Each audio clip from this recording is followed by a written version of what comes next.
So magandang araw mga kabaksing. All set na po ang laban ng ating mga Pinoy bukas na mapapasabak sa iba't ibang bansa.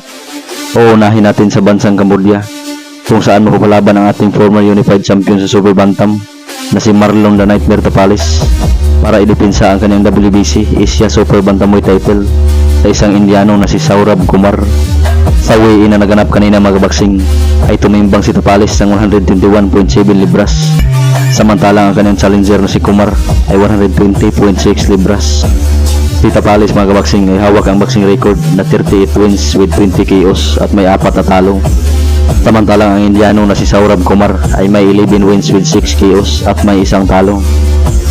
Samantala mula Cambodia ay diretso tayo sa bansang Japan kung saan mapapalaban ang pambato ng ARQ Sports na si Breaks Piala kontra sa isang knockout artist na Hapon na si Mikito Nakamo para sa OPBF featherweight title. Sa kanilang weigh-in ay tumimbang si Breaks Piala ng 56.60 kg, samantalang ang Hapon na si Nakamo ay 57.15 kg. Si Breaks Piala ay hawak ang 9 wins 1 loss 3 knockouts na record, samantalang si Nakano ay may 10 wins 9 knockouts undefeated. Samantalang diretso tayo sa bansang Mexico mga kabaksing, particularly sa Sinaloa, dahil bukas na din magaganap ang unang laban ni Carl James Martin sa labas ng bansa kung saan kanya makasagupa ang Meksikano na si Anthony Jimenez Salas.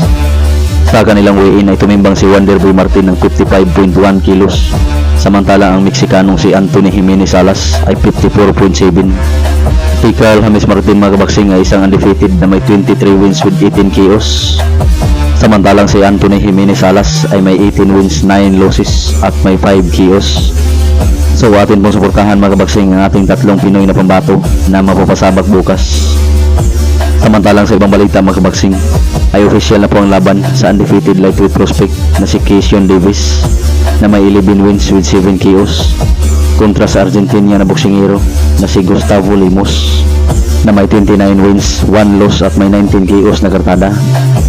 Ang kanilang bagbakan ay magaganap ngayong darating na November 8 sa Scope Arena sa Norfolk, Virginia sa bansang Amerika.